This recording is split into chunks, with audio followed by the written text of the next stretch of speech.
হে, আমি সায়নী, নতুন একটা ব্লগে আবারও আপনাদের স্বাগত। সকাল সকাল উঠে আমি একটা দই খেয়ে নিলাম। এটা টক দই ছিল। কোথাও যাওয়ার হলেই তার আগে মুখে একটা পিম্পল উঠবেই, এবার এটার বন্দোবস্ত করতে হবে। যাই হোক, তারপরে রান্না করতে চলে গেলাম। আমি করেছিলাম আজকে ভিন্ডির একটা রেসিপি, আর করেছিলাম মুসুর ডাল, আর করেছিলাম সর্ষে রুই। আজকের দিনটা রান্না করি, আমার অবস্থা কি দেখো।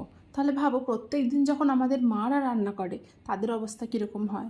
আমি যখনই বাড়ি থাকি চেষ্টা করি রান্না করার, মাকে একটু রেস্ট দেওয়ার। যাই হোক, এরপর আমি চলে যাই স্নানে। স্নান করে এসে যেন আরও বেশি গরম লাগে।